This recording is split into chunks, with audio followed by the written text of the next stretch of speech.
The information you're about to see, much of which has gone unreported until now, will shake the very foundation of the government's cover story about what happened in the Morrow Building in Oklahoma City on the morning of April the 19th, 1995.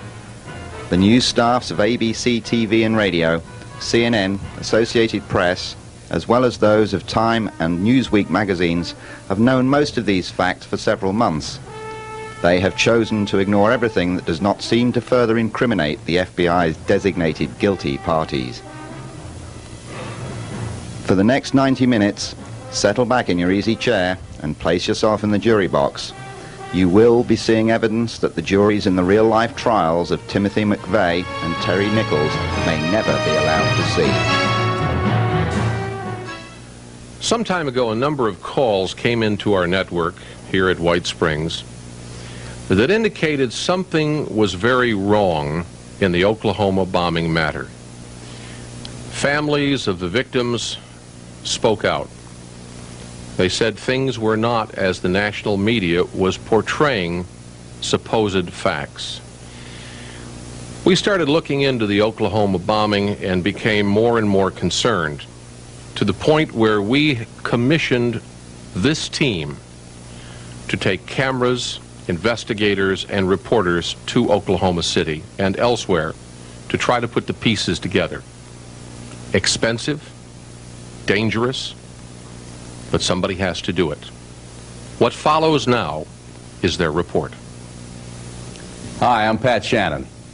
Over the past 5 months, I have had 5 separate trips back to Oklahoma City to investigate those mysterious bombings. As you can imagine, it must have been a horrible and a terrifying scene that morning. Men and women went to work just as they'd always done and suddenly died. Trusting parents took their children to a daycare center on the 2nd floor, which just happened to be positioned to where it took the brunt of the 7 floors of concrete above it falling. And 19 children were crushed to death that morning. President Clinton, if you remember, came on the following Sunday to a memorial service for those children at one of the churches in downtown Oklahoma City.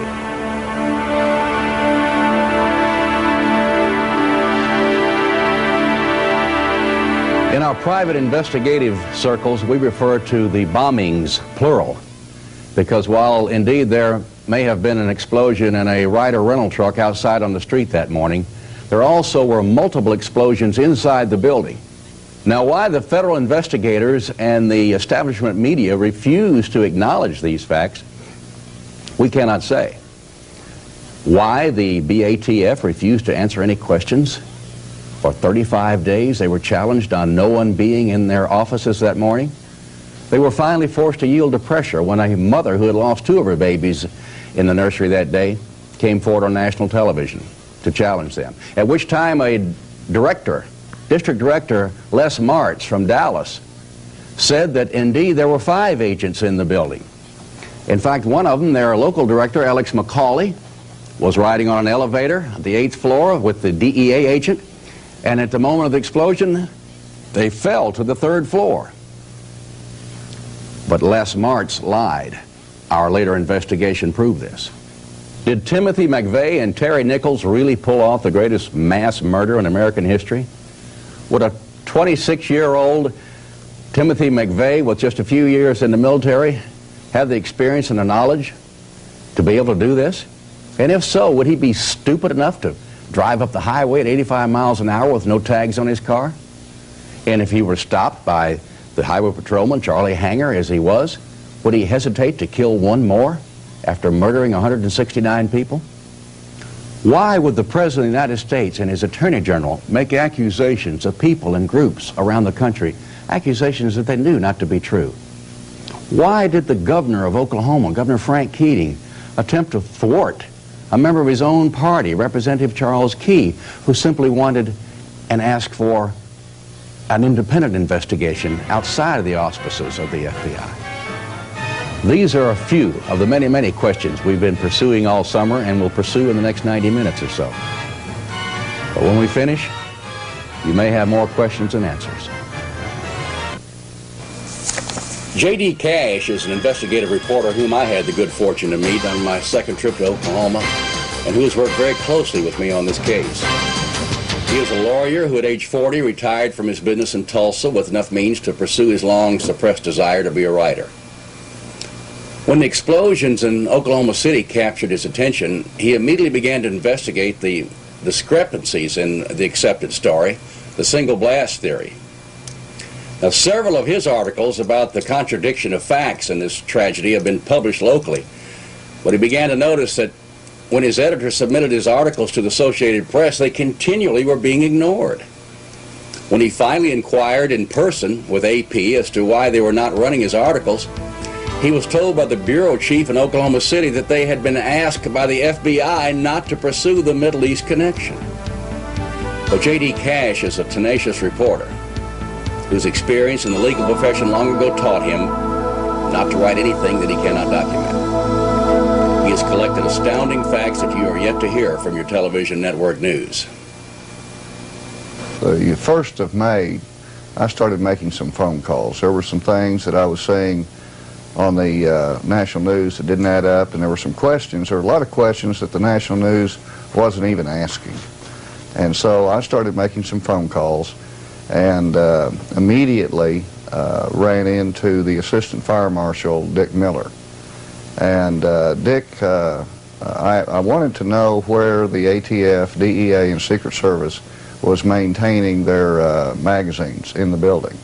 It was my understanding that they did have magazines in that building, and I wanted to know where they were located. In the conversation, he explained to me that he had never done an inspection of that building because that is a federal building and he's off limits there because of his role as being a city employee. But he did say that he had located, or the bomb squad had discovered at around 10:30 a.m. on the day of the bombing, a 2-foot by 2-foot by 2-foot box marked high explosives. The box was taken by the Oklahoma City bomb squad out to a remote area where it was detonated. His exact words were, "Mr. Cash, when they detonated that, it was definitely high explosives. No question about it." We have a number of witnesses that actually helped the BATF remove high explosives that were still undetonated from the Murrah building after a period of about 2 weeks. And I have since been able to interview a number of civilians who have told me in interviews on tape, on the record, that indeed they did help the ATF remove explosives and weapons such as a tow missile, such as hand grenades, cases of munitions marked explosives. These were removed from the remains of the ATF magazine, which was located on the southeast corner of the Murrah building. And interestingly, this room sits atop the coned-in area, what I call the coned-in area, which is the area where most of the victims were found. This is the pit area. But this room sat right up on top of it and was ruptured. J.D., how many people have you actually spoken with who heard multiple explosions that morning? I have talked to so many people who have heard multiple explosions that I have really lost count.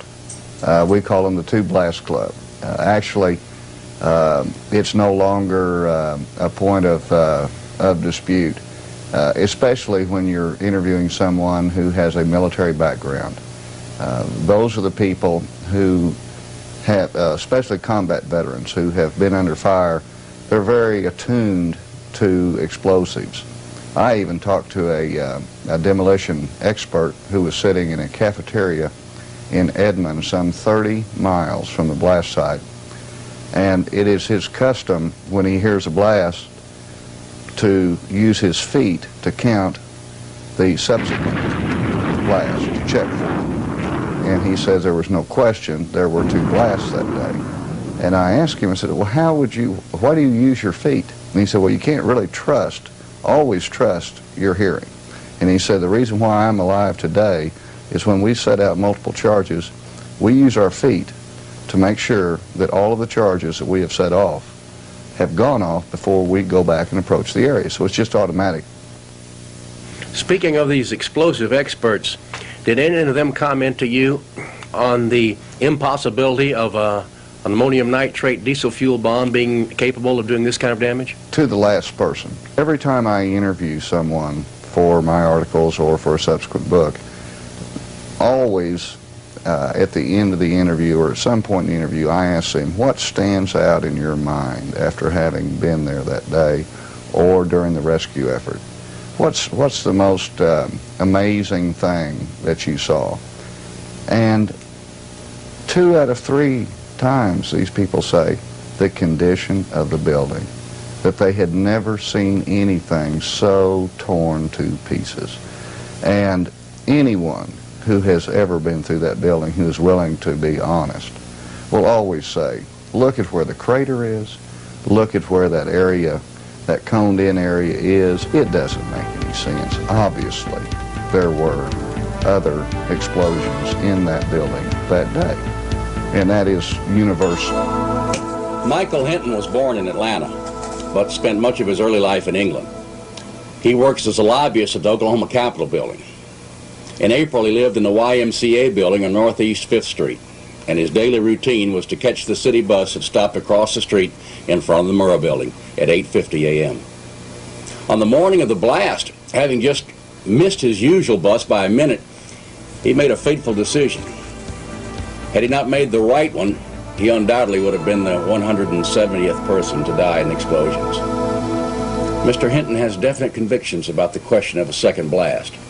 I am active with Ross Perot's United We Stand America. I was a federal law enforcement officer for nearly 22 years. That included the military service.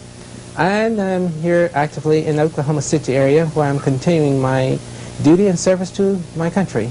April 19th, I just had came out the YMCA, run across the street on the Northwest 5th Street in Robinson area, about, I'd say 50 feet diagonal direction to the federal building. And I'm standing there on the corner that morning waiting for a Metro Transit bus, and I discovered, it was at 10 minutes till 9 at the time I was standing there, and I discovered I'd missed 2 buses. So at 8:55 or about 8:56 that morning of April 19th, 95, I run down to Northwest 5th and Broadway. Another bus was coming through the intersection, and I caught him just in time. This bus was running late. But I got on and went on to the transfer terminal where I was to catch another bus bound for the state capitol. Well, after I gotten off of the bus to transfer onto the bus that's headed for the state capitol, and it hadn't even been hardly 2 minutes before I heard this very violent rumble under the bus. And it occurred 2 times where the bus rocked on its side twice. And I'd say this occurred about 6 to 7 seconds apart. At that time, none of us knew what was going on, and I commented to the bus driver, I said, "My, what was that all about?" And we thought maybe another bus coming in had crashed into us or lost its brakes or something, so, we were all just sitting there in, a state of shock, like, we'd never felt nothing like that. But the bus, something to raise a bus, that much, equipment that heavy. And it was an interesting thing that the news reporters kept emphasizing on all of the local tele channels is that the Murrah building just had received a bomb threat 1 week prior to the actual bomb explosion that morning of April the 19th. You had witnessed this, had you not? Yes, I had witnessed. Now, what is interesting is that on a Wednesday, it's been about April 12th, 1 week exact, before the bombing actually occurred. It was in the afternoon, I would say 1 o'clock to 2 o'clock in the afternoon. There was a gathering of, I'd say, it was 350 to 400 people standing around the federal building. I'm looking at me wonder at this, and I'm saying, like, well, what could be going on at the federal building? I said, well, maybe they had a fire drill, maybe there was some type of ceremony going on, but the more I looked and watched this, I watched these people about 30 minutes, and, it didn't appear anything that was formal, like I said, going on. People were standing there, engaged in conversations and what have you.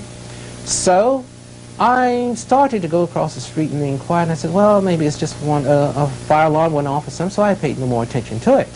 But on the morning of the bomb explosion, and they're emphasizing that the Murrah building had received a threat, the thought came to me then, well, what I had observed out my window 1 week prior, that may have what was going on then. Was there any doubt in your mind or anyone's mind that there were two incidents here, 5 or 6 seconds apart? Well, I can't speak for the other passengers. I can only speak for me. What I personally heard and know for myself, that there were two distinct explosions that I heard, and the bus responded twice by rocking on its side like it did. In fact, in that second explosion, I thought, well, for a while there, the bus is going to turn over. Mr. Hinton has a friend who works in the downtown library just a block behind the Murrah building. It, too, received severe enough damage to close it for several weeks. The two later had a conversation about the matter, and Michael asked him, I asked him, I says, where were you on the morning of the bomb explosion? He says, Michael, I was right here in the library. I says, how many explosions did you hear? He said, I heard what appeared to be two distinct explosions and possibly a third. Despite the best efforts of the authorities, the two-blast theory rolls on. More witnesses come forward. Jim Ferguson is a heating and air conditioning engineer and a foreman in charge of many of the downtown federal buildings in Oklahoma City, and of course at one time the Murrah building. His office is downstairs in the United States Courthouse, and he was on the scene doing rescue in less than 1 minute after the explosion. And his version of what happened destroys almost every major point of the government story. When I asked Jim if he had heard two explosions, he answered as if I had naively asked him if he still believed in Santa Claus and the Easter Bunny. Why, heck yeah, I heard two explosions, he told me. Everybody in town heard two explosions.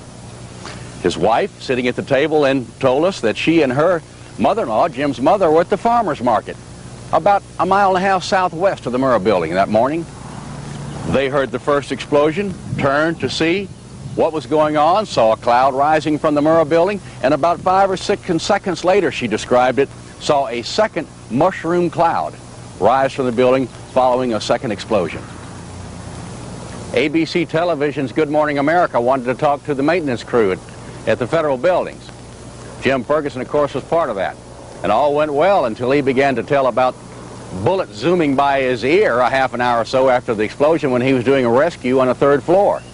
Cameras began to roll again as excited reporters jumped forward with their pads and pencils to hear this man's story. He said, I was in Vietnam. I know what bullets going by your ear sound like. And they said, what are you talking about? And he explained that the cache of ammunition from the 9th floor, where the building had ruptured, had dumped into the automobiles down on the ground, and the fires there were setting off ammunition, and bullets were zinging by Jim's head. It's made a great story, a human interest story, a blockbuster of a story. But when it got to New York, someone chose to cut the segment, and it was never aired. I asked Jim if he had trouble breathing once he was inside the Murrah building. He said yes, he was there in less than a minute. In fact, the dust was still rising. I said, what about gas? What about fire? And he was very emphatic and said there was absolutely no gas, no flames in the Murrah building. We spoke with the Fergusons at their home on the night of Wednesday, June 14th, 1995. The next afternoon, June 15th, I reported this story over the People's Radio Network nationwide. A few days later, Jim had a visit from 2 FBI agents. And it was for this reason that he subsequently refused to go on camera with us for this documentary or even be interviewed by anyone else. You could call him another witness intimidated by those who were supposed to be attempting to solve the crime.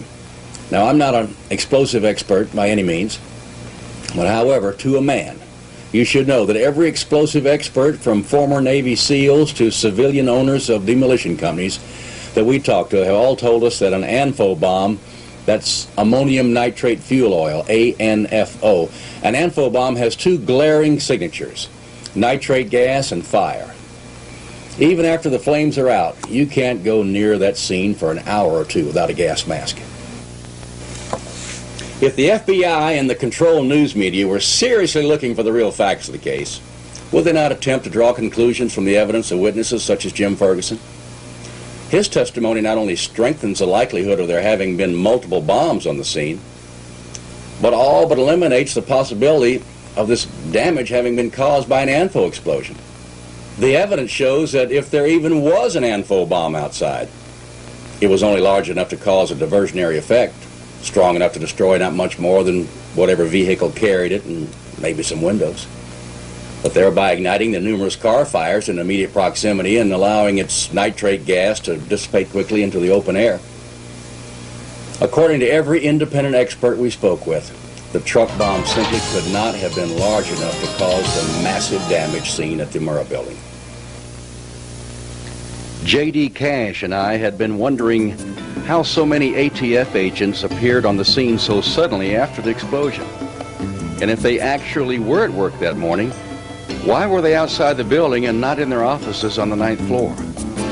This became a national issue on May the 23rd, on the day of the demolition, when Edie Smith was on CNN following the demolition of the Murrah building. And she brought it to the country's attention that she had a lot of questions about what the ATF knew prior to the bombing. You know, we want to know, a government agency on the 9th floor who's supposedly the target of the bombing, where none of their employees were in the office that day. I mean, did they have a warning or didn't they? We can't get them to answer. Early on, Pat, I assumed that the reason that the BATF was not at their office that day was because possibly just a superstitious thing. It's April the 19th. Their supervisor said, hey guys, maybe tomorrow isn't a good day to be at work. And they just went out and played golf or whatever. And about 2 weeks into this, I started receiving information from witnesses and from concerned citizens asking me to look into this a little bit closer. And as I began to locate individuals that had information about the ATF's whereabouts that day, it became startlingly clear that they were outside of their office that day, but incredibly close to the building. I asked J.D. just exactly what particulars he had uncovered with the witnesses who had been willing to talk. We have one witness that we've taken down and put in a broadcast theater and put him on tape, on camera, his face blacked out, changed his voice in order to protect him. And this individual has told us that he saw 6 to 8 ATF agents 14 to 16 minutes after the blast working the crater area, working the rubble, looking for bomb fragments outside the Murrah building on the morning of the blast. Another witness confronted an ATF agent outside. A local broadcasting company, a local affiliate, has a witness that they have interviewed on more than one occasion who, along with this person's supervisor, rushed up to the building 2 minutes after the blast. And the first person that person encountered was a jacketed ATF agent. And when I say jacketed, I'm talking about their raid jacket where their initials are clearly marked. This witness told the television interviewer that he looked up at the 9th floor. Now, this particular person happened to know, because of his wife's position with the government, he happened to know that ATF officed in that building. And he pointed up there to the 9th floor, which was largely destroyed, and then looked at this individual and said, how are you alive? And the ATF agent, according to this witness, said, I was told not to come in this morning. We've had a bomb threat. We talked about another witness who was parked on the street only 100 paces from the Ryder truck. He survived nicely. It's amazing. When he gets out of the truck and he walks up to the parking lot, the very first group of officers that he sees are ATF agents in their raid jackets. He was amazed. These stories keep coming back over and over and over again. Just exactly where were the agents that morning? We know for a fact that 3 were in Ponca City at an arson trial. 2 more were downtown Oklahoma City at the U.S. courthouse at a similar arson trial. 1, Agent Luke Franey, was on the 9th floor of the Murrah building. Another, Alex McCauley, the agent in charge, claimed to have been on the elevator. Claims to have fallen from the 8th floor to the 3rd floor. 5 others were unaccounted for. We wonder, 5 or 6 unaccounted for.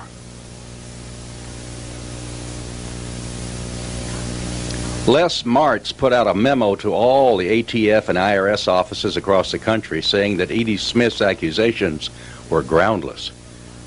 That not only were ATF personnel victims, but they were heroes doing rescue. That Alex McCauley went on a 5-story free fall in the elevator. But the inspectors at the elevator company said, no way. None of these elevators had any of the switches thrown which would be thrown if there had even been an increase in speed of 10%. That's one of the safety features of those elevators in the Mira building. And I asked him, I said, well, what about a free fall? I asked this of 3 or 4 or 5 of these gentlemen. And each one has sort of laughs and says, the modern elevator doesn't free fall. It has unless you cut the cables. They have the way that they have a counterbalancing mechanism, which if the power goes off, the elevator would be more likely to rise than it would to do anything else. So the idea of an elevator free falling is ludicrous. There were no severed cables in the market. And there were no severed cables. The bottom line is this story, which has been put out in news releases by the ATF, is not correct. It is not accurate, and they should have done a better job than this if they were trying to account for where Agent McCauley was. At the close of our interview, I requested that J.D. Cash give us his summation of what we will call our theory number 1.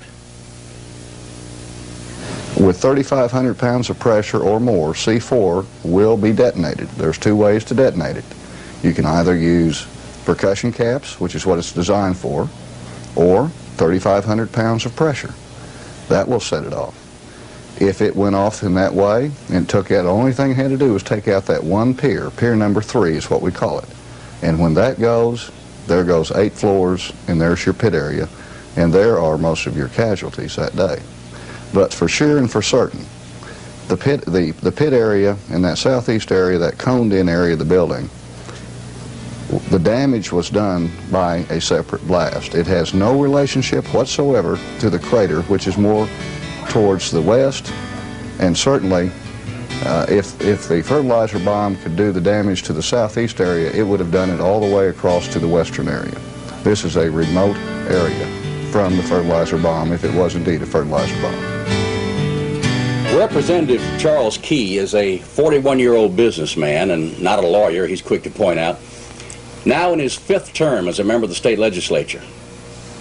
Many of the victims' families live in his district, in the western portion of Oklahoma City. Mr. Key sensed there may be an ongoing federal cover-up in this case and attempted to initiate a legislative investigation conducted by a House committee. His efforts were swiftly foiled.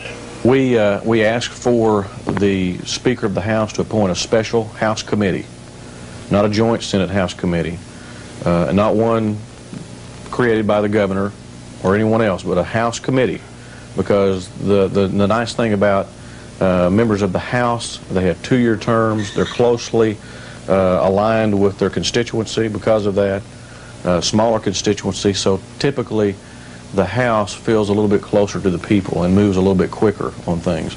And that's why I asked for a House committee investigation. We asked the Speaker of the House to have an interim committee special investigation.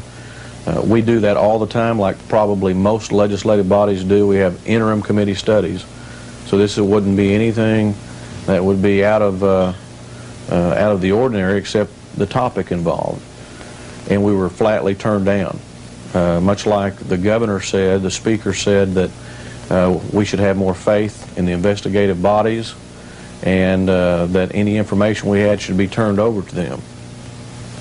And as many people well know, most of the information that we were having problems with and still have problems with today have already been turned over to them. They're already aware of that information. The problem is they've been giving an official explanation for some of these elements in what happened on the 19th that don't add up with reality and fact, according to many experts. Do you feel like there's some kind of cover-up going from the federal side of the fence? I'm convinced that there are some, at the very minimum, there are some in the government that are covering up certain information. Now, whether there's a big conspiracy, an overall cover-up of some big conspiracy, we don't know. But we all have a right to know, especially the people in this city and this state and the victims and their families that were affected by this. So this was your whole idea in having an independent investigation. Do you think there's any chance of this happening at a later date? It's possible.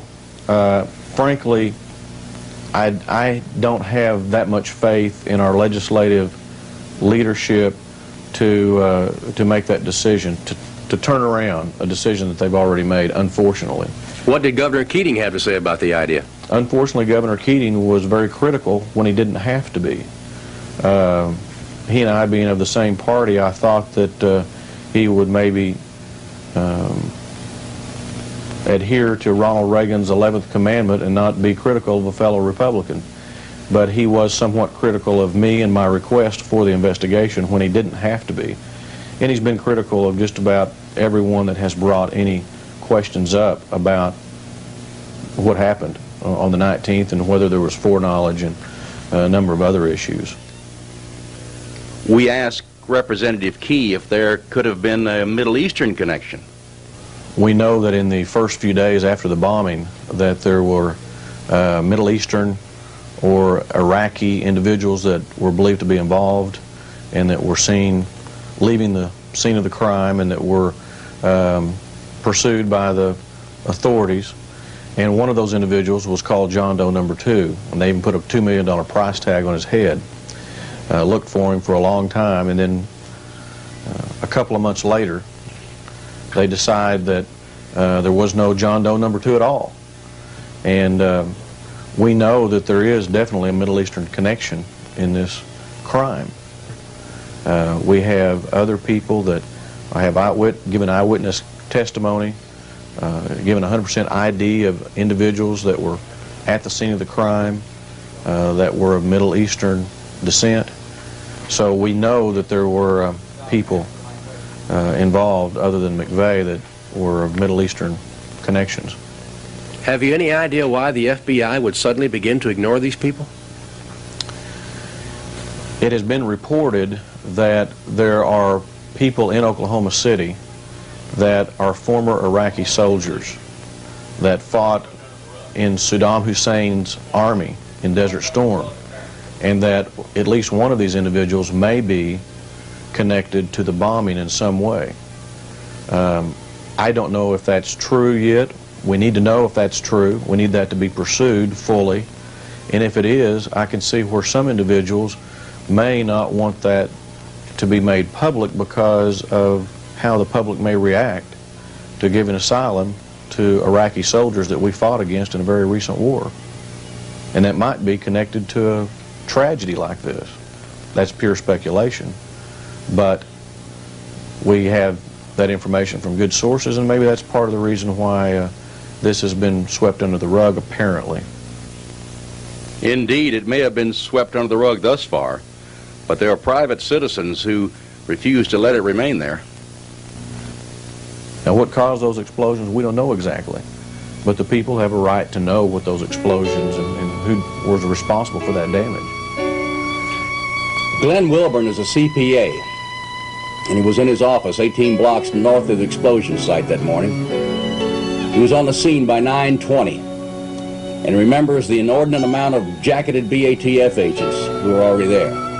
As grandfather of the 2 Smith boys who died in the nursery, it bothers him that none of the agents had their children there that day. He questions the government story and is very aware of a campaign of disinformation being dispensed by the news media. We talked about this, his concern about the ever-present rumors about the Middle Easterners and the terrified witnesses who are still refusing to come forward with what they know. We were speaking of the infamous John Doe number 2. interesting how he doesn't exist, but yet we have eyewitnesses that saw him. And the FBI has been aware of this since day 2. We have 4, maybe 5 witnesses that have ID'd these two being together here in Oklahoma City. It was at the corner of Main Street and Robinson immediately after the explosion. You have a brown pickup that has 2 men in it, one of them positively identified as being a Mideastern type man. And this pickup has since been followed. We followed the trail of this pickup, and the FBI have picked this pickup up from a local apartment house complex, and this pickup was subsequently spray painted yellow and dumped in this area of this apartment complex. And it's our understanding the FBI had this pickup, and they in fact have said that this pickup was involved in the bombing. And it appears to us from witnesses that this pickup was driven and dumped in this parking lot by a Mideastern looking man. We have to wonder what is going on here. Why does the FBI not want to admit or to even be investigating the possibility of Mideast connection? And that opens up a whole bag of worms, because it appears to me if there's a Mideast connection, it requires a response from Washington, an international response. Now we're into the political spectrum of it. And is it just possible that Washington does not want there to be a Mideast connection? And once again, we have the FBI being an image upholder of Washington. Early in our investigation, witnesses mentioned having been intimidated. I asked if this had been Glenn's experience. I was told that a private investigator in Dallas, Texas, had been told by someone on the inside, and presumably that means someone inside the ATF, that he better not even touch this case. He'd been asked by some people in Oklahoma City to do a little work on this case and ask some questions regarding ATF. And I was told that the person that he talked to said, don't touch it, don't even think about it, and the people in Oklahoma City that are asking questions are going to be in big, big trouble.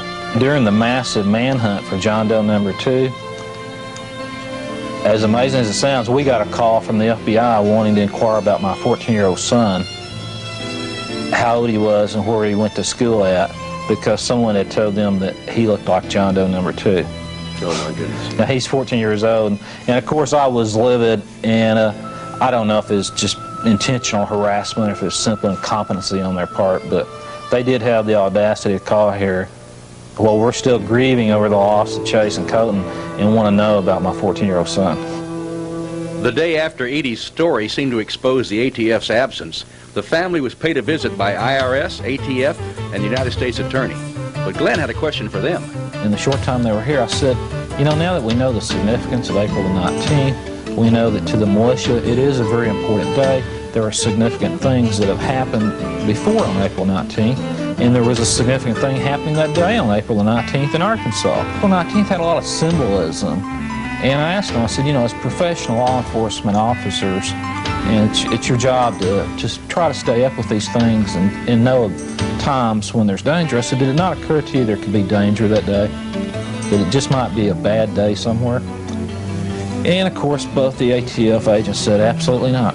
But very interesting, after the meeting and 2 hours later at noon, I'm watching television on CNN, and of all things, I see Mr. Beerball from CNN interviewing John McGaugh, the head of ATF out of Washington, D.C.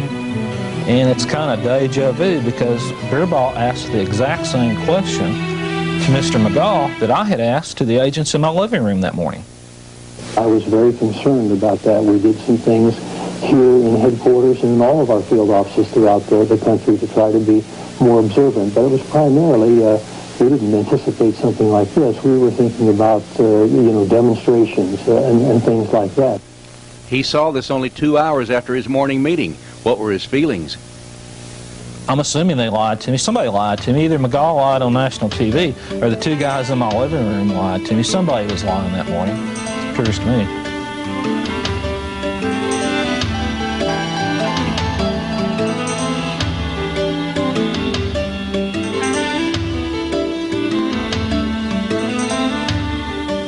So were there 2 blasts or even more? Remembering Jim Ferguson's reply to that question and so many others who agree with him, we have to believe that it is true. Now, we know that it to be a slight exaggeration that everybody in town heard 2 blasts, because many people we interviewed who were inside the Murrah building at the time heard no blast at all, and at first thought they'd been hit by an unexpected tornado. But many more on the outside, such as Michael Hinton on the city bus, heard and felt 2 definite and separate explosions. Here we have an opportunity for you, the viewer, to be an on-the-scene ear witness. At 9:02 on the morning of April 19th, there was a meeting going on in the conference room of the Oklahoma City Water Board, which was housed across the street and only 100 feet or so west of the Murrah building. It was so close that people died there in the ensuing moments. Now here's a tape recording of that meeting that was taking place. You may decide for yourself how many blasts you are hearing amidst the pandemonium. We begin 9 seconds before the explosion. With regard to this proceeding, basically there are 4 elements that I have to receive information regarding them.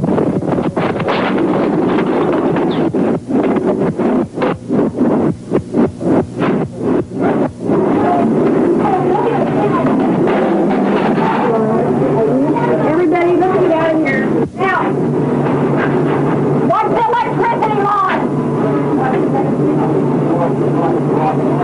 What's the light? What's the light? Yeah. Out the main door. All the way to the right. We postulate that the pop, which can be heard 4.2 seconds prior to the explosion, is a detonator which failed to function. Explosives normally have a backup detonator. We propose that this is what triggered this blast. Experts have stated that the ANFO blast should have lasted 5 seconds. The recorder had an auto gain control which was activated by the intensity of the sound of the blast. The top of the sound was cut out for almost 10 seconds. Only overlapping explosions could have caused the auto gain control to remain engaged for this length of time. There was at least one other tape recorder operating in the vicinity that morning. An attorney was drafting a letter to his dictating machine at the time. Now, although the lawyer's office was farther away from the scene than the water board building, and the fidelity of the recording is not as good, the same details are obvious.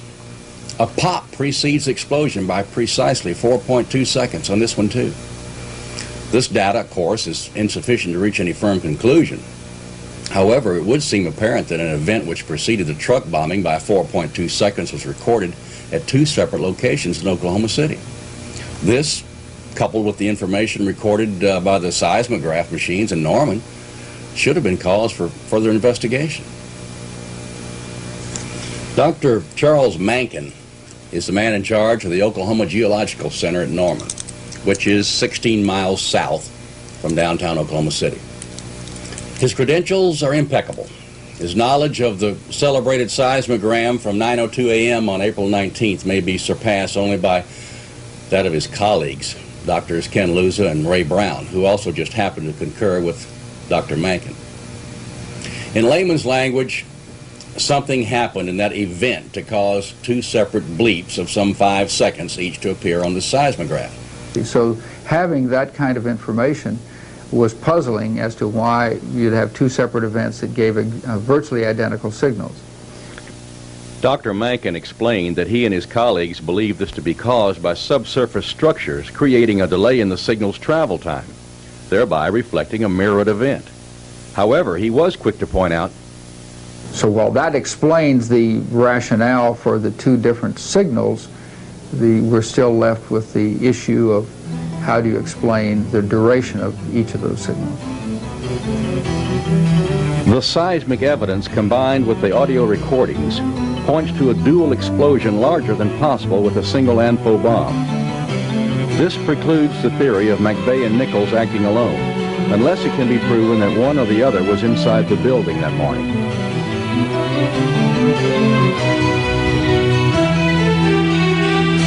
Well, part of a disinformation program is to plant individuals and organizations.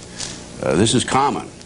The intelligence community, particularly CIA, is known for coming in with cults, planting them their own people, provocateurs, having them become leaders of the cult, and then control the cult. And also in these disinformation programs, they will plant somebody, that person will be a rabble-rouser, it'll give the government an opportunity, an excuse to come after that particular organization. It's very common.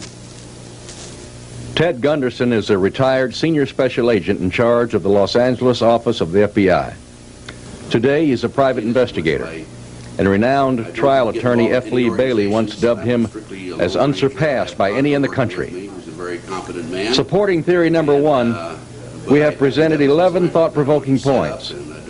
With the introduction of Ted Gunderson, we move to our theory number 2. Similar to the position of so many others, Mr. Gunderson's lifetime of experience prevented him from believing the news stories about an ANFO bomb being solely responsible for this enormous destruction. Then there was a perplexing situation of John Doe 2 being seen by so many witnesses that a $2 million price tag was placed on his head. In early June, the Justice Department removed this reward offer, with Janet Reno saying at a news conference, John Doe is no longer a suspect. John Doe 2 is a joke. I mean, the early news report said that John Doe 2 was seen with McVeigh in Michigan and in Kansas and in Arizona. And now the government comes up and says, oh, and also in Kansas he was seen renting the truck with him, right? Now the government's coming up, oh, it's just by coincidence that this particular person that they drew the artist's conception from happened to be in the rental shop at the same time, had nothing to do with McVeigh. This all doesn't make sense. And now the latest thing, as of this date, is that these are two guys, McVeigh and Nichols, out having a beer, decided they hate the government, went down there and blew up the federal building. That's a joke. Why are the national media ignoring this real information? It appears to be factual that you and General Parton and others are uncovering. They're ignoring you, and they are chasing this apparent folly. I don't think they're chasing anything. I think this is part of the disinformation program.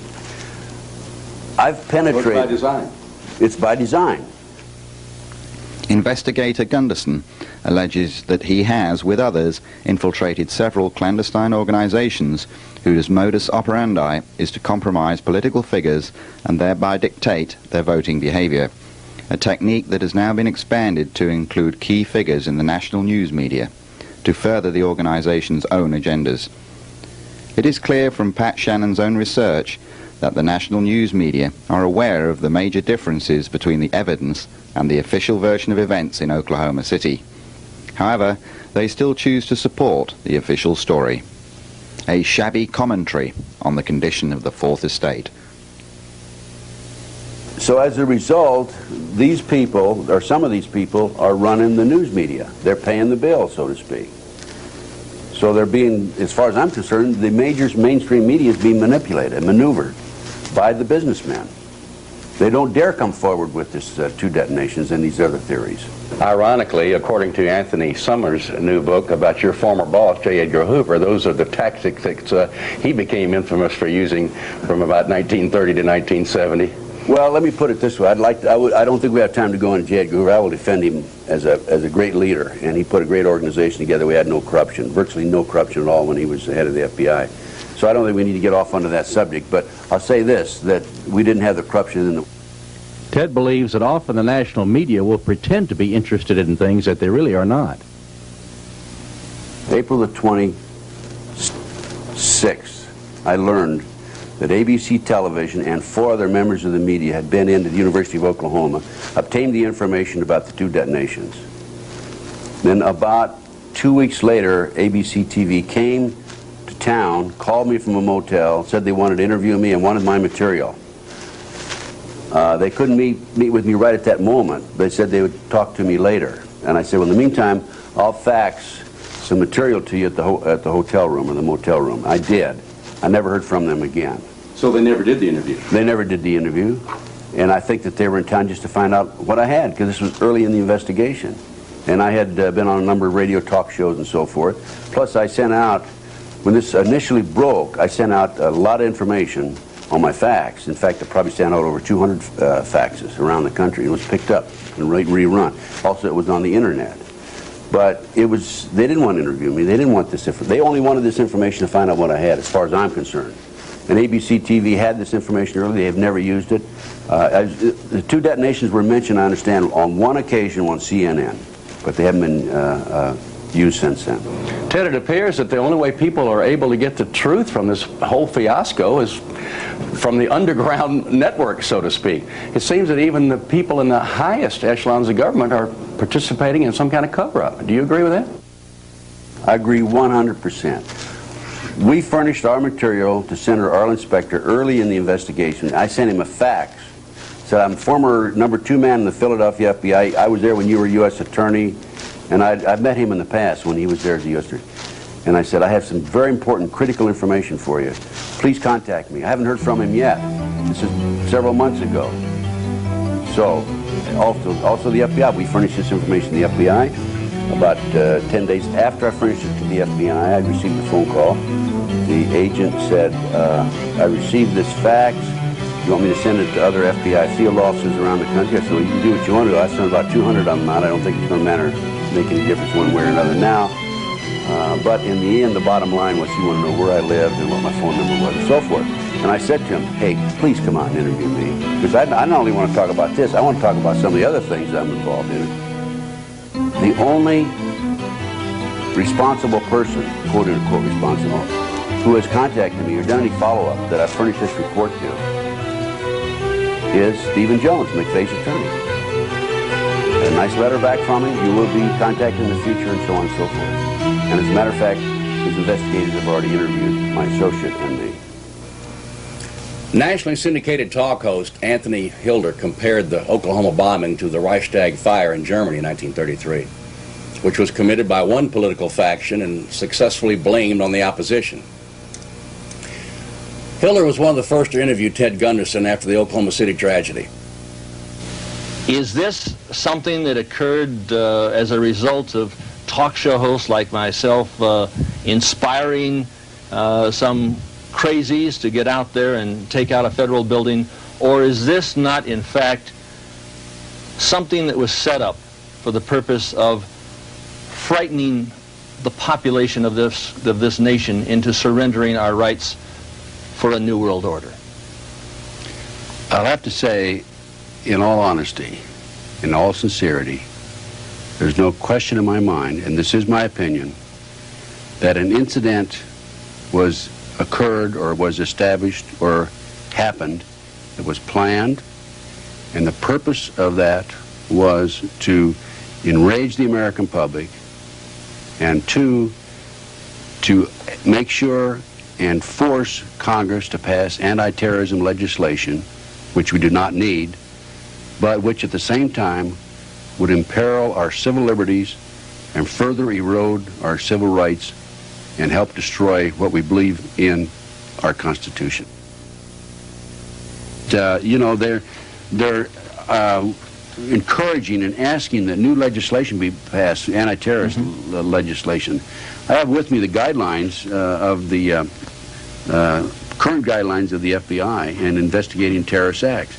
These guidelines are more than adequate to investigate what we have, any potential acts in the future. Will you say that right into the camera? Yeah, these guidelines here are more than adequate to investigate any terrorist group, domestic or foreign, that comes into the United States. There's no question about it. I've reviewed them. I haven't had an opportunity to review these in 15 years. I reviewed them just the other day. They just would work perfectly. There's no problem with it. There's no reason for any new legislation. For nearly 30 years, you were on one side of the fence, and then suddenly you're coming out on the other and actually accusing your former employers. Why are you doing this? For 45 years, 28 years as an FBI agent and 16 years or 15 years since, I've never changed positions. I've always been on the right side. I'm a seeker of the truth. When I was in the FBI, I sought the truth. When I got out, I still seek the truth. So it's not me being against the FBI. I'm against anybody who is not being honest. Ex-Bureau Chief Gunderson fears that certain people in the government are intentionally withholding and diverting information. Now, we apparently have an element within the government. I don't want to chastise the whole government, but we apparently have an element within the government that doesn't feel this way. and they're putting out this disinformation. And I think it's a horrible situation. I think someone needs to really delve into it. There are some good people in the government, too, so I don't want to chastise all of them. You left the FBI at a relatively early age. I would presume you were probably in your 50s after nearly 30 years. Why did you retire so young? Were you under a cloud of any type, or was there some kind of corruption that you couldn't stomach within the FBI at the time? No, I've never been involved in any corruption, knew of no corruption when I was in the FBI. It was a great organization. I had a fantastic career. I'd get up in the morning and shave, and I'd say, I can't believe they're paying me to go to work today, that sort of thing. And I retired because I was 50 years of age, and I had mandatory retirement at age 55. So I said, well, why should I wait another 5 years? I'll get out now. And I did. The only problem I've had since I got out is there's been a disinformation program aimed at me by unknown sources within the government. Like I've been accused of being a homosexual and being involved in suffering from mental problems and being forced out as a disgruntled employee, that sort of thing. None of it is true. None of it is true, absolutely not.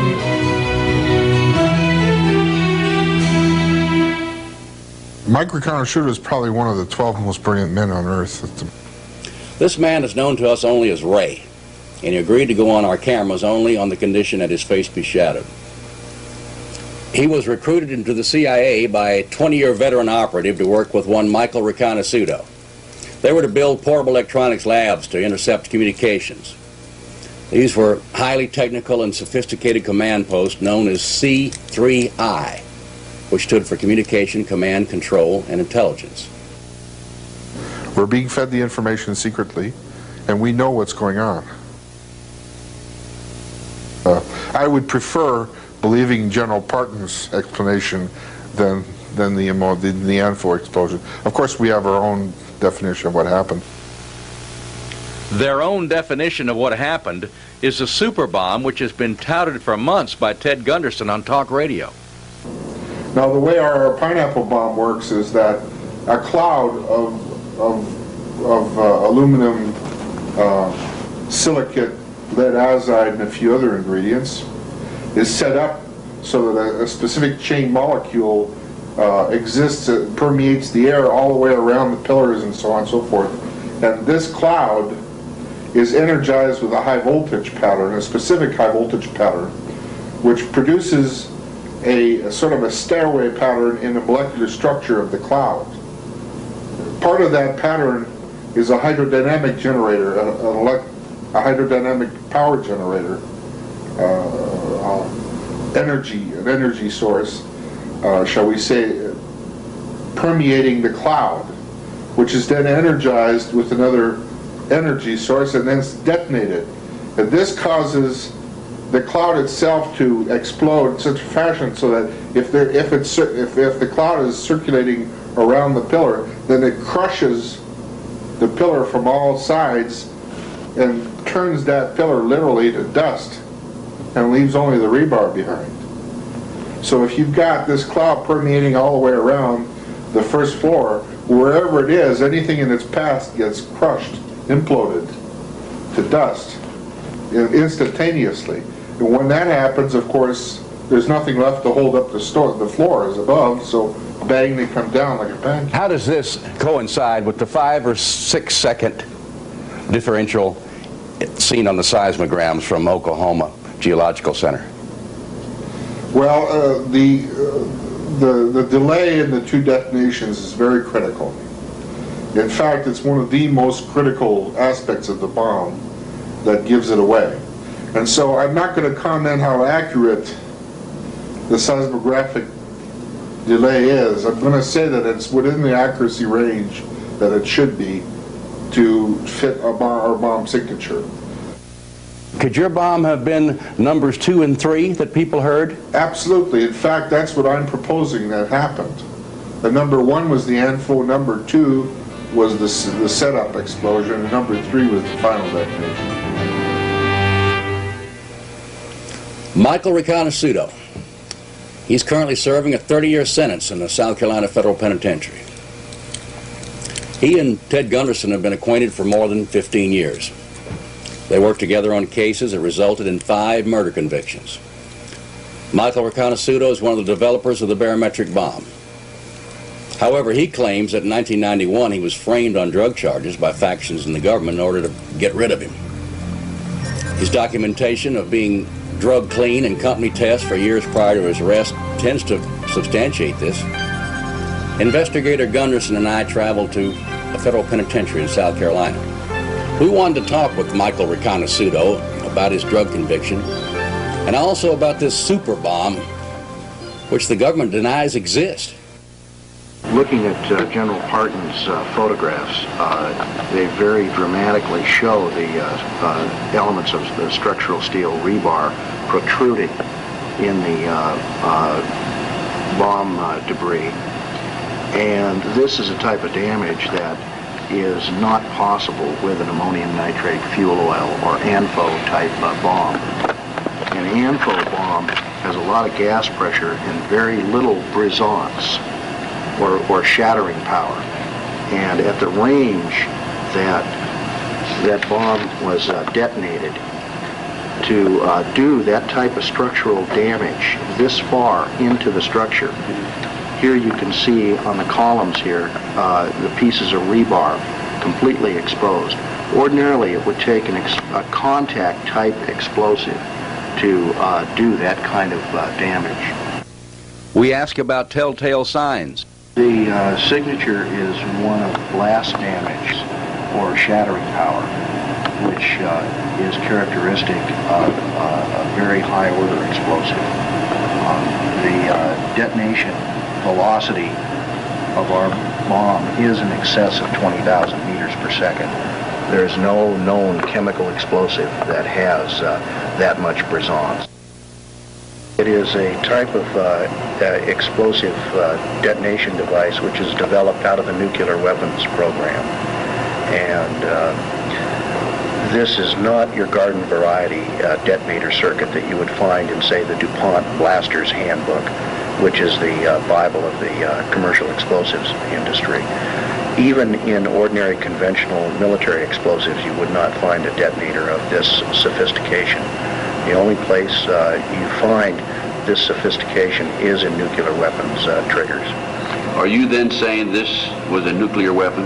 No, this is detonated by the type of device which is used to initiate a nuclear weapon, which is non-nuclear in and of itself. Riconosciuto believes that there are no conventional explosives in existence capable of doing the kind of damage evident at the scene. Ted, this building was rated better than seismic zone 1. And any engineer familiar with the basic Roerich equations on structural stress would be able to tell you that this damage pattern is very unusual. And for a conventional explosive to do this kind of damage, where there's a marked demarcation from Class A to Class C damage, in other words, total destruction to moderate damage, it's just a technical impossibility. It would take a blast wave of extreme brisance or shattering power to do that kind of damage. It's obvious from the public reports that there were two separate blasts. And it's also obvious in publicly that enhanced explosives are of a two-stage or long induction type explosion. There are, however, certain details which are classified, and this type of knowledge is highly specialized, and your average person on the street, or even your average explosives engineer, would not be aware of this type of technology. When was this bomb developed? This bomb was developed in the late 70s through our company, Pyrotronics Corporation, which was a parent company of Hercules Research. And then we went into a joint venture with the Wackenhut Corporation. In order to demolish a building like that, a building that is designed for better than seismic zone 1 stresses, would take an immense amount of rigging, and you would have to actually drill the structural members to plant the charges. Is this bomb, the barometric bomb, a directional bomb?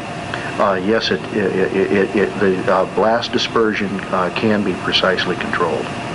It can be omnidirectional, or it can be very directional in a less than 15-degree fan if it's detonated that way.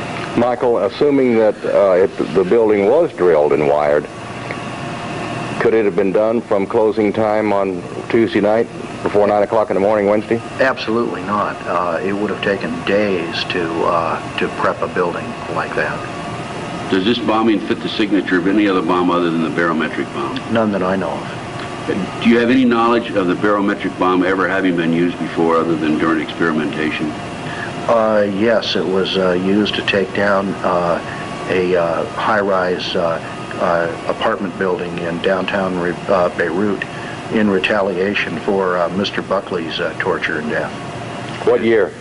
That would have been in 1984. And who was responsible for that? Who had control of the bomb at that time that did this? Our friend. I don't want to. I don't. Turn the camera off.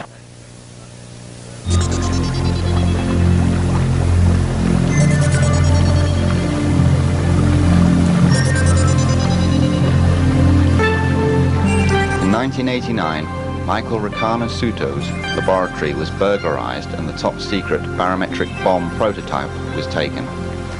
He believes that the drugs were planted at this time, which led to his conviction and 30-year sentence in 1991.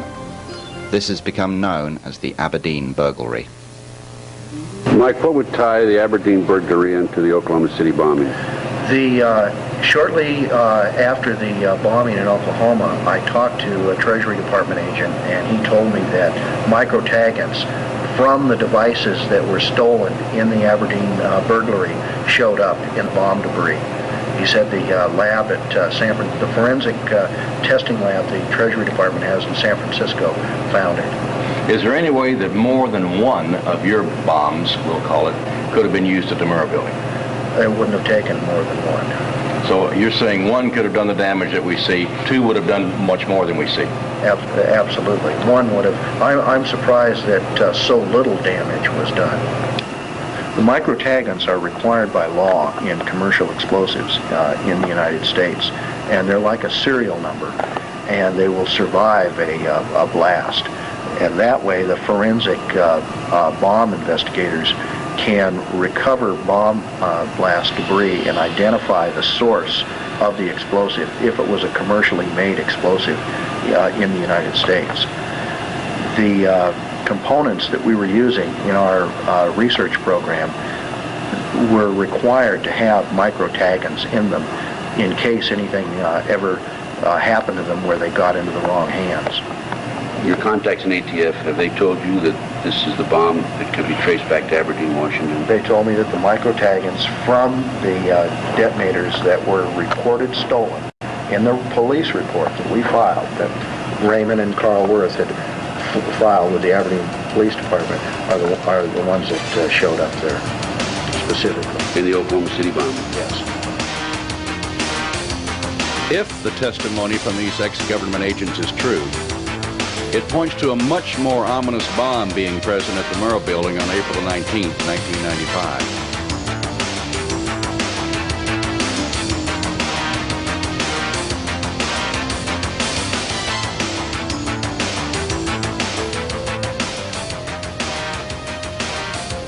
Theory number 2, then, is a super bomb, no larger than a pineapple, apparently maintained by the CIA, planted either in the truck or inside the building, and detonated from a remote location by a person or persons unknown.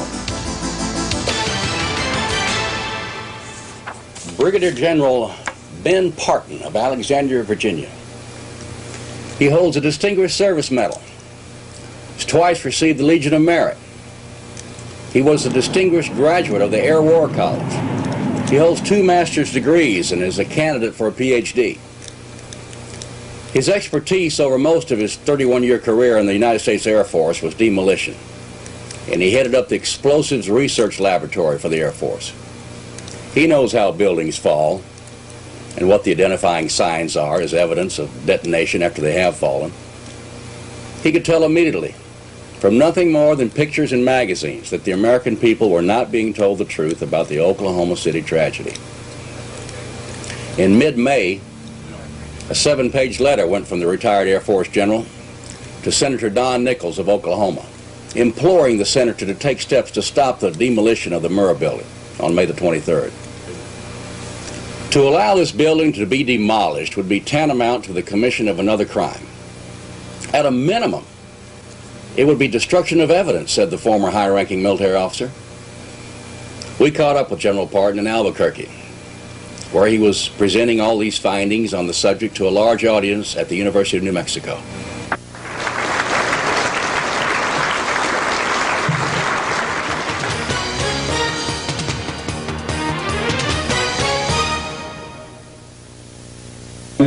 My forte and interest has been in the weapons business for many, many years. And when I saw the circulated, published information about the bombing in Oklahoma, I just knew there was something phony about it. Number one, the pictures were grossly asymmetrical, and you just don't get that with bomb damage. The level of damage for the size munition they were talking about was incompatible with the damage to the building. And I gathered all the information that I could, all the pictures that I could, all the stuff that was published, and I sat down and got the floor plan for the building and as much information as I could on the building structure, and I came to the conclusion that there had to have been demolition charges in the building. There's no way you could have, no way what happened down there could have happened without demolition charges in the building. And I knew that those demolition charges had to be on 3 specific columns. But I felt across the front, if it had been an outside job, that those demolition charges would have been at the base of the columns on the front of the building, because they were available and accessible to anyone on the sidewalk. But there was one column back in the middle of the building that came down, and it certainly couldn't have been taken out with the demolition charge without someone having access to the building. So I prepared a memorandum, and I sent it to about 60 members of the Senate and the House, laying out my concern. And Don McIlvaney and I got on the radio talk shows. We both agreed we would hit as many as we possibly could and try to get the Senate and the House to take some action to keep that building from coming down until we could have an independent assessment of what happened, because I knew when that building came down there would be evidence forever destroyed. And I suspected that there may be an effort to cover up things, so I felt that we ought to have a separate and independent investigation. Of course, the Senate and the House both acted with their normal black hole kind of an operation. I never did hear from Senator Nichols from Oklahoma. I got a letter back from Senator Warner espousing his wholehearted support for a number of the conditions in the so-called anti-terrorism bill. And Congressman Frank Wolf sent back a letter, and I knew him well. And he said, "Dear Ben, thank you for your info copy." It was addressed to him. He said, "What you're discussing is above my level of expertise. I have sent it to the FBI for the information and assessment and evaluation." I then knew that he didn't understand what the letter was all about. Disgusted with the attitude of Congress and dissatisfied with the government's clumsy explanations, General Parton personally carried his investigation to Oklahoma City. There was a company in Oklahoma that had pictures that were made throughout the cleaning up of the building. They hauled over 315 ton truckloads of material away from that building, hauled it out to a landfill, smashed it down with equipment as much as they could, covered it up with dirt, put it behind a chain link fence with guards on the gate. So if that's not a figurative and a literal cover-up, I don't know what is a cover-up. Was this destruction of evidence precipitated because the government prosecutors feared the remaining forensic evidence might clear their official suspects, McVeigh and Nichols? Or would it have proven ATF, DEA, and Secret Service carelessly stored dangerous explosives on the 8th and 9th floors? General Parton feels the photographic evidence disputes the last half of this theory.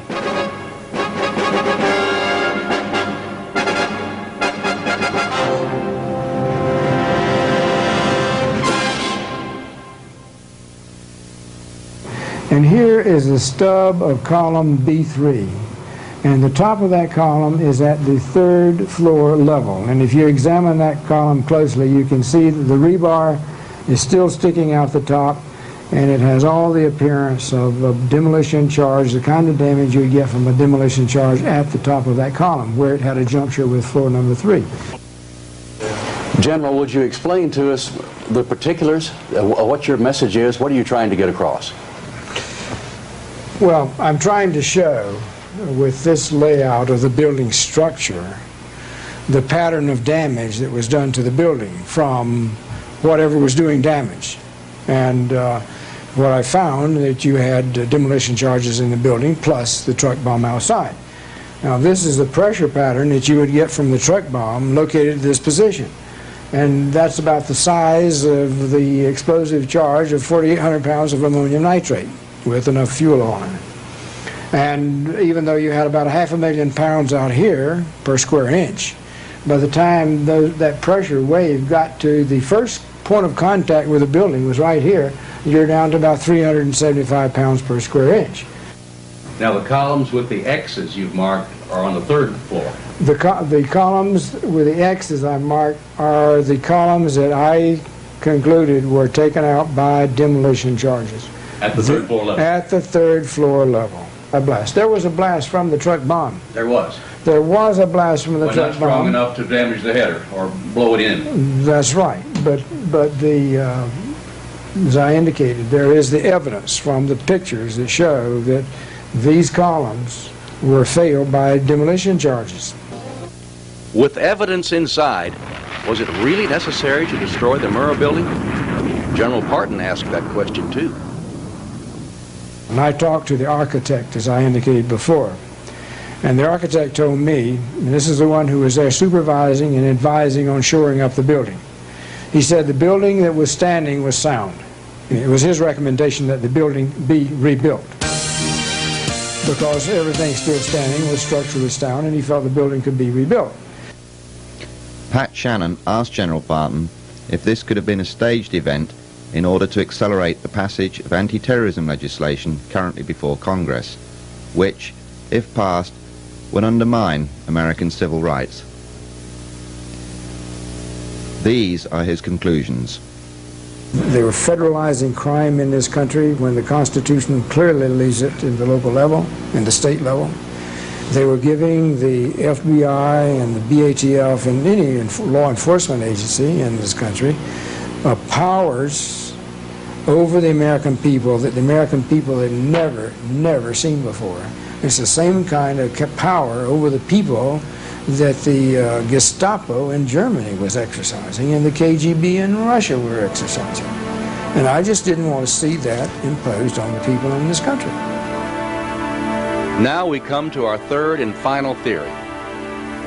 3 columns on the front row and 1 in the 2nd row were taken out with 4 strategically placed charges.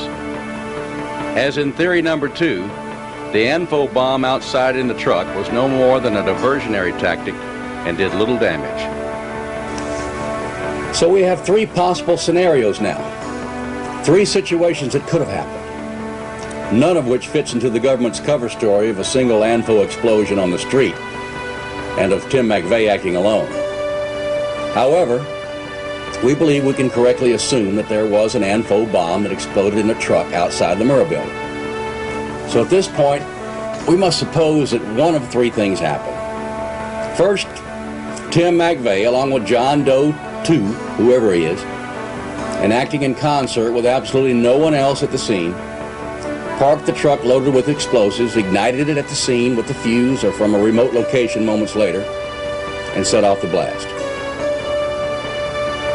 They were not aware that explosives had been stored on the 9th floor by DEA, BATF, and the Secret Service. The truck explosion on the outside triggered the cache on the inside a few seconds later. This would account for the multiple explosions heard by hundreds of witnesses and even captured on tape. as well as the 2 separate shakes on the seismograph, 5 seconds apart. One can imagine the embarrassment, not to mention the liability the agency would shoulder if these facts became public knowledge. Therefore, it was in the best interest of the government to demolish the building to prevent any further investigation. But we know also from the unanimity of opinion of a multitude of experts that this alone could not have sheared the columns and cut this kind of pattern through the structure. Therefore, we must eliminate this supposition almost as quickly as we consider it. The second and third possibilities involve more intrigue and provide even a more sinister answer to the question of why this gigantic effort at a cover-up. Now let us assume for a moment that John Doe 2 is leading Tim McVeigh around by the nose, coercing him into buying the fertilizer, renting the truck, etc. But John Doe 2 is also working closely with the government, relaying all the information to them, unbeknownst to Tim McVeigh, of course. Tim, then, is the inveterate and the classic patsy, much as was Lee Harvey Oswald in 1963. So when the truck bomb goes off at 9:02, the barometric super bomb described by Gunderson, Ray, and Reconnaissance is triggered by a Confederate in an unmarked helicopter, which was seen above the building by several witnesses at the time of the explosion. On the surface, this theory seems to have merit, but it simply does not and cannot fit, again, the pattern of destruction. In an attempt to show that perhaps both Gunderson and General Parton were correct, that several super bombs were strategically placed, as Parton was suggesting, we asked Michael Reconnaissance if this could be. He vetoed the idea immediately. His barometric bomb was just far too powerful. Any more than one of these bombs would have left far more devastation than we already see. In our third case scenario, we had the conditions presented by General Parton, and the facts seem to make his the strongest case of all. Remember, he's a bona fide demolition expert from the United States Air Force, and of the precise ilk the government would have brought forward a long time ago if his testimony had been favorable to them. Of course it's not. His scenario could have included Tim McVeigh only on the fringes at best, and certainly not the mastermind. You see, both General Parton and the BATF are very aware that if Parton is correct, and he is certain that he is, it would have to involve duplicity at the highest levels of government. Those columns could not have been drilled and wired, and those charges so strategically placed without a team on the inside. Some say that this would have taken several days and not feasible because the activity would have been witnessed by too many people. But General Parton says the columns did not have to be drilled and wired, not even wrapped, he says. He says a bucket full of C4 or C5, maybe a cubic foot in size and weighing about 60 pounds, placed next to the columns he's identified would have had the sufficient power to shear those columns, turn the concrete to powder, and leave only the rebar as evidenced. This operation could have been performed in 10 minutes, said General Parton. And we found that to be interesting. The building foreman told us that there was no security in the Murrah building after 11 o'clock at night, when the cleanup crew left. Only a night watchman who patrolled the area around the U.S. courthouse. Now, with proper timing in Watergate fashion, it would have been a simple matter for those with keys and knowledge of the alarm system to enter, place the charges, and then be gone from the area before the watchman returned on his routine rounds. If the truth is ever known, we agree with General Parton that of the three, this supposition will prove to be the closest to that truth. There were other innocent victims of this tragedy. First, the President and the Attorney General jumped to outrageous conclusions and seemed to make whatever public accusations that might prove to be politically expedient. They blamed in general the Christian right, and in particular the conservative talk show host and the unorganized state militia. The charges were all groundless, but because of the source, the news media had a field day for many days. One of these unfortunate victims was James Nichols of Decker, Michigan, the older brother of Terry. In the heat of the hysteria, the public sat back in wonderment as James was arrested without charges, indicted on flimsy circumstantial evidence, and placed in a federal lockup for 32 days. He was finally released when prosecutors admitted that there was nothing on which they could base a case against this man. They arrested me. First it was protective custody. I argued with that. I objected to that. Then they brought up charges upon me, falsely. Indicted me with a grand jury indictment the day before we was going to have a probable cause hearing, because they didn't have any evidence for a probable cause hearing. So they used the prosecutor's grand jury rubber stamp. Afterwards, they let me out. Finally, after 3 court hearings, the judge said that he sees no evidence. They presented no evidence to connect me. And then Janet Reno come on last Thursday, the 10th of August, I think it was, said that I'm totally exonerated. They had no evidence. Well, if they didn't have any evidence after another 60 days of surveillance and investigation, how did they have enough evidence to put me in prison to start with? Another tawdry example of the victimization of survivors is the Edie Smith and Kathy Wilburn story.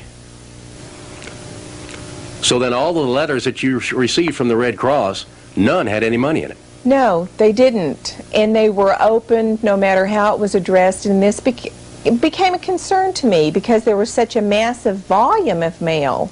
And I was wondering, why were they opening our mail? So I called them. I picked up the phone and called them. The first person I talked to said, "Dad, we don't open the mail." I said, "Well, ma'am, I wouldn't make up this story or lie to you." I said, "Our mail is certainly being opened." And they referred me to Dee Jackson, the head lady of Red Cross, as I understand it, here in Oklahoma City. And she said, "We don't open the mail." And I said, "Well, our mail is being opened. Can you, and she said she'd check into it. When I talked back with her, we were told that she would put a stop to them opening the mail, but the mail was being opened because they were protecting us from hate mail. Red Cross was afraid that since Edie had had 2 children murdered, that people were going to send hate mail to her. Did that ever occur? No. Who would write hate mail to someone that had their children murdered? We never got one unkind letter. The people that took the time to write to us were people that were wanting to console us and extend their sympathies. There was never any hate mail. It has been said many times that those that do not know the past are condemned to repeat it. But how will we ever understand this incident in the recent American past if we are confined to the headline version, which seems to be designed for public consumption in the interests of protecting a few very powerful people? And while we cannot yet be sure of what did happen that dreadful morning, these months of research for this documentary have made us absolutely certain of at least 2 issues. Firstly, a single ANFO explosion in a truck outside the building was not solely responsible for the enormous destruction and unprecedented loss of life. Secondly, as General Parton wrote to Congress, the effort required to mastermind and execute this intricate operation does indeed pale in comparison with the effort taken to cover it up. We must agree with Chuck Harder's opening statement. There is something very wrong with the Oklahoma story. Mr. Johnson? Yeah, first it's the question about blowing up a building. Are there any circumstances under which an individual is justified to blow up any building? After you've evacuated it and you wanted to cover up the evidence.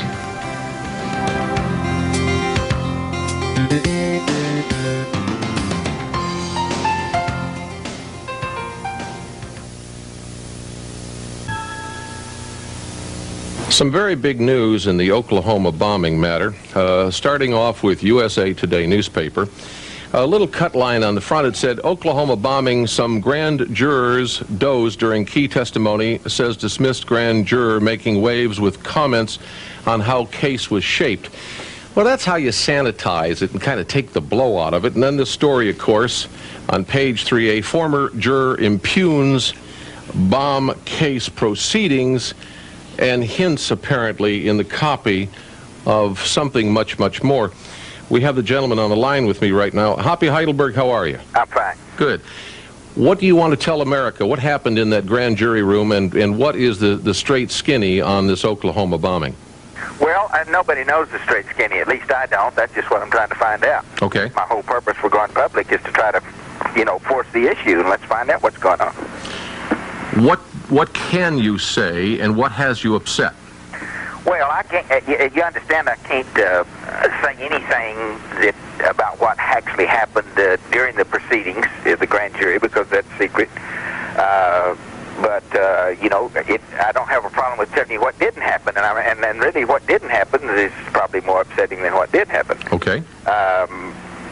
We didn't receive nearly as much evidence in the grand jury room as you could get reading the paper, and I thought that kind of strange.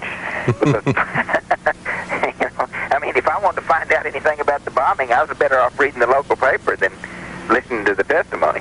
Mm-hmm. So what you're saying is that you were not given good information.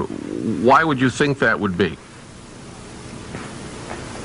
Well, I think that's the $64,000 question. That's just what I'm trying to find out. Why was everybody else having more luck than the FBI researching this thing?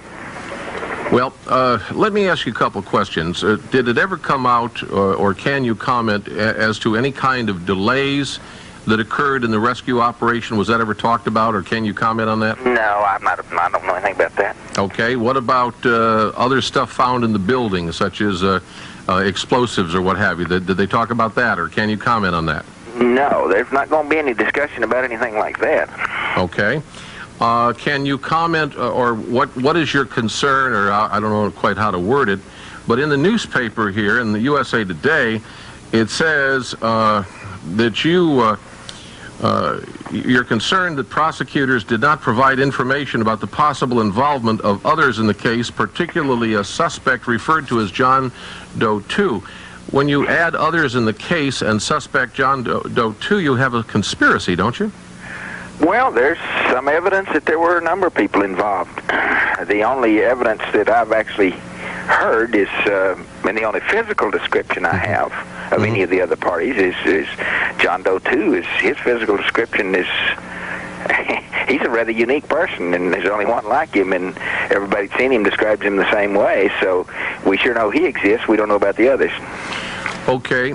If John Doe 2 exists, as you say he does, and as you know, KFOR-TV and local journalists have done a tremendous amount of looking into John Doe 2, and we even purchased for a rather decent amount of money some reports from KFOR-TV that indicated that John Doe 2 was seen around Oklahoma City. What can you talk to about that? Well, there's plenty of. I'm satisfied he probably has been seen a lot of places by a lot of different people, and we just weren't allowed to talk to him, and I find that strange. What did the prosecutors essentially tell you, that this was not important, or that you were not to talk to him? No, that all my questions would be answered before we were asked to indict. Just relax, lay back. You're in good hands with Allstate. Just go along for the ride, and we'll work it out. It'll all be all right in the end. Were your questions answered? No, they weren't. So what you're saying is, as a grand juror, you're very upset because the process was not pure. Is that what you're saying? Well, it didn't work, and as far as the indictments we got, it worked. But I thought a grand jury was supposed to investigate.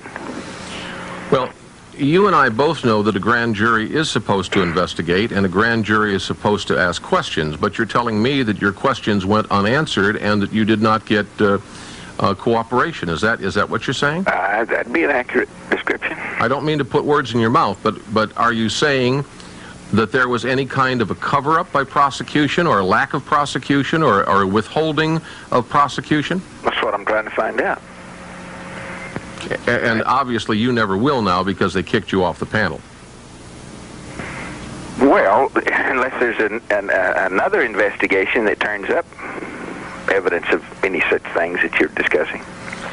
When we need another investigation is what we need. Okay, when KFOR-TV and other reliable local media that have been doing excellent jobs come out with all kinds of leads on not only John Doe 2, but something that indicates a wider conspiracy or organization, and perhaps even maybe a rogue element here or there from the government, Why was such things not investigated by the authorities? Why would that be overlooked? Can you give us any kind of a thought on that? Yeah, I can give you a thought on that. They had so many agents investigating the families of the victims, the reporters in town, and like now they're investigating me. They didn't have enough agents left to investigate the bombing. So what you're saying is that they are essentially intimidating anybody who doesn't want to go along with the government line? Is that what you're saying? Well, a lot of people would agree with that. That's been reported. A lot of people have reported to me that they've been intimidated, and they're trying to, hushed up, keep their mouth shut, quit bucking the system, quit trying to find out what happened. And since I became public, why then a lot of people, I get a lot of calls. And a lot of them are families of the victims, a lot of them reporters, a lot of them are just people in town that have been warned, and I just find it all very strange. All right, Hoppy Heidelberg, you are 55 years of age, and you are president of a horse breeders association, amongst other things. Apparently you're a businessman, are you not? Right. All right, so you are not just some cuckoo that they picked up on Skid Row and said, here, boy, you're a grand juror. You're obviously a responsible guy. Why in the world, can you tell me what you think is going on? Not at this time, I really can't. It's just, everybody has ideas, but I'd rather not expound on what I think is going on because I really don't know what's going on. What I'd rather do is find out what's going on. How would you propose that be done?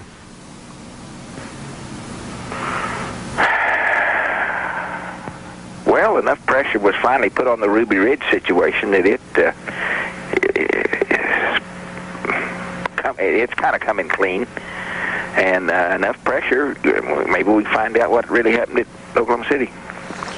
How would you propose the pressure be put on the government to come clean? Well, I would think the American people, they've got incentive to clear this thing up, because if they don't clear this one up, there could be more. So if you don't find out who all bombed the Oklahoma City building, why, any city could be next. So they've got the incentive. They should be motivated to find out who, and gather up everybody that was involved in the Oklahoma City bombing and get them off the street. You're talking about the American people should do this. Yeah, well, it's the only people that can. Well, why are the authorities not doing this? That's their job. Well, there's no pressure on them to do their job. That's what I say. The American people has to put pressure on the authorities to do their job.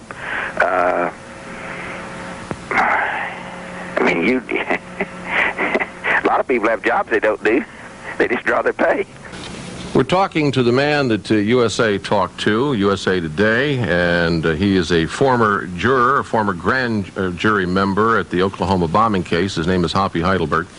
The Associated Press ran a story a couple of days ago, Hoppy, where they said that you wanted to tell America something, you wanted to get the word out. Specifically what?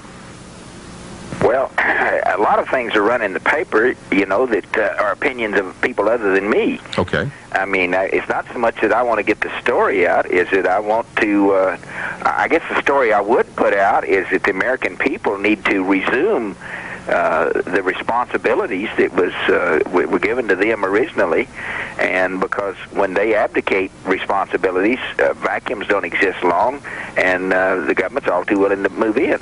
Let's go back to that. Specifically, what responsibilities do you say that the American people have that they are not pursuing? Well, let's just pick on grand juries, because that's the topic of the month. So a grand juror is supposed to do certain things, and most grand jurors don't do them. They just go along for the ride, and they don't object when they're taken for a ride. Specifically? Why, they don't get involved in subpoenaing witnesses. They don't even know who's been subpoenaed and don't care. Well, and never ask for anybody to be subpoenaed. They just allow the prosecutors to subpoena who they want and interview who they want and ask questions what they want. And a reporter just left here that said that a good prosecutor get a ham sandwich indicted, and it's kind of, and that, to me, that's abdication. That is the American people abdicating their rights and their authority and their duties and obligations, and they just want to lay back and let everybody else do it. They don't want to get involved. Okay, let's start out with how did you find out that you were on the grand jury? How did you find out? You just get in the you're just asked to report on a given day, just like any other jury situation. And when you get there, they just put all the names in a hat and draw them out. It's just a lottery. All right. So then you were selected by random to be on this grand jury. Did you get a book telling you what you should or should not do? Yes, I did. What does the book say? And I read it. And it told me my rights, duties, responsibilities, and I acted accordingly. And the only problem I had is that the prosecutors hadn't read the book. Well, what specifically was your concern in your relationship with the prosecutors? Well, the first wreck was when I wanted to question witnesses direct myself. Does the book say you can do that? Yep. All right. And then what happened? Well, they didn't like that idea.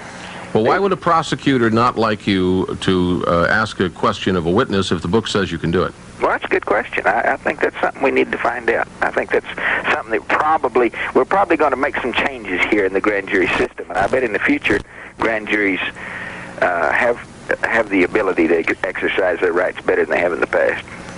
Why would you feel that would happen? Because of this situation. I mean, most grand jurors don't know they have the right to ask questions, and when they're told they don't, they just let it go. It's all right, you know. And I'm not saying they said we couldn't ask questions. We just had to launder our questions. We just had to give our questions to the prosecutor first, and then let him ask them.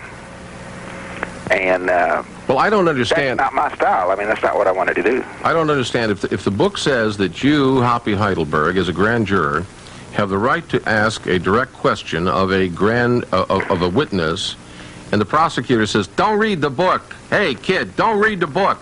Do it my way, kid." What is that? That's intimidation, is it not? I don't know. It made me mad. I wasn't intimidated by it, but I was angered by it. Now, you were told by somebody that if you went public and started talking, that you could be put in jail for 6 months. Yeah, and actually, more than that, everybody says 6 months. That's 6 months per offense, according to the letter I got. They mentioned the word cumulatively. In other words, it's kind of like consecutively. Yeah, we'll put you in jail for 6 months, but don't count on it. It'd be 6 months per offense. So if we think you broke the rule 6 times, that's 36 months. So. Do you feel they'll put you in jail? No, I don't think so. That would be the dumbest thing they could ever do. Well, I don't see much smart being done. Well, you're right about that. They shouldn't have fired me. That was dumb. The first stupid thing that happened was something called Ruby Ridge and Randy Weaver. The second bunch of stupid things that happened was Waco. And now a number of people have deep suspicions based upon independent analysis that there's much more to the Oklahoma bombing than a couple of cuckoos driving up in a truck with some fuel oil bombs made with fertilizer. Can you make any comments on the size of the plot, or what your guesses might be based on your information?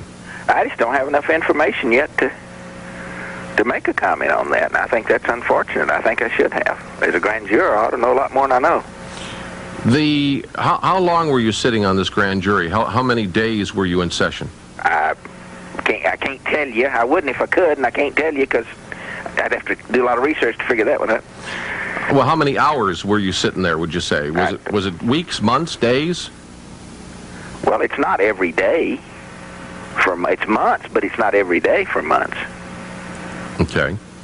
So it's a day here and a day there? Something like that. I'm not going to be specific. All right, fine. It's just as needed. You're just basically on standby, and they call you when they need you. Now, with all of the coverage of this, did you ever get any information that helped you decide if it was just one bomb or many bombs? Was there any information given to you, or were you able to get any kind of an inkling? Well, they were very careful not to ever provide anything about the possibility of more than one bomb. I mean, that's just what the seismologists and geophysicists think, that there were 2 bombs. I mean, the prosecutors or the government is, I mean, they're one bomb all the way. So but apparently that wasn't accurate. Yeah, there is evidence that there were 2 bombs. So the fact that you're convinced, and everybody else that has apparently a lick of sense is convinced that there were 2 bombs, the government prosecutor said, no, don't look at that, just look at one bomb. In other words, are you telling me they narrowed the scope? I'm saying that I wasn't aware there was 2 bombs till after the indictments. I mean, that subject didn't come up, really, even in the media for a while. And I think it's been after the indictments that this thing is heated up a little bit and has been brought to the people's attention that there's possibility that there's more than one bomb. Because even though some of the seismologists indicated that there were that their instruments indicated 2 separate happenings, they said, well, one of them was when the bomb went off and another's when the building fell down. Well, I'm not a seismologist. Well, apparently the seismologists say it was 2 bombs. We were planning to talk to grand juror Hoppy Heidelberg several days ago, but the big media got to him first, and he kept his promise and called us back the minute he could, and we thank him for it. Following up this USA Today story, Hoppy Heidelberg, you and I spoke on the break for a moment about Josh Nichols, 12-year-old boy. Your concern? Well, I'm concerned about the sanctity of family issue. Families are under attack, as we all know, in America today, and that's unfortunate, and that's the root cause of a lot of our social problems we have today. And any time that immediate family members can be forced to testify against each other, well, that's not very cohesive. That doesn't encourage cohesiveness of a family unit. And I just don't think that a child should be forced to testify against his parents. If he wishes to do so voluntarily, if we're talking about child abuse or something like that, that's completely different. But you shouldn't be able to force a child against his will to testify against a parent. All right, Hoppy Heidelberg, thanks for taking time out of your day and coming on and talking to America on the People's Radio Network. I sure thank you. Thank you. You bet, my friend. Bye-bye. You take care. Well, folks, there it is, and you heard it here. Thanks. All the best. May God bless.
of the bombing. He was wearing a ball cap. Timothy McVeigh had his on backwards, which just like this. It was on his head. The other gentleman had his on like this. In fact, the FBI had actively pursued John Doe No. 2 in its initial investigation, then denied his existence altogether. There were also multiple reports that explosives were found inside the Murrah building.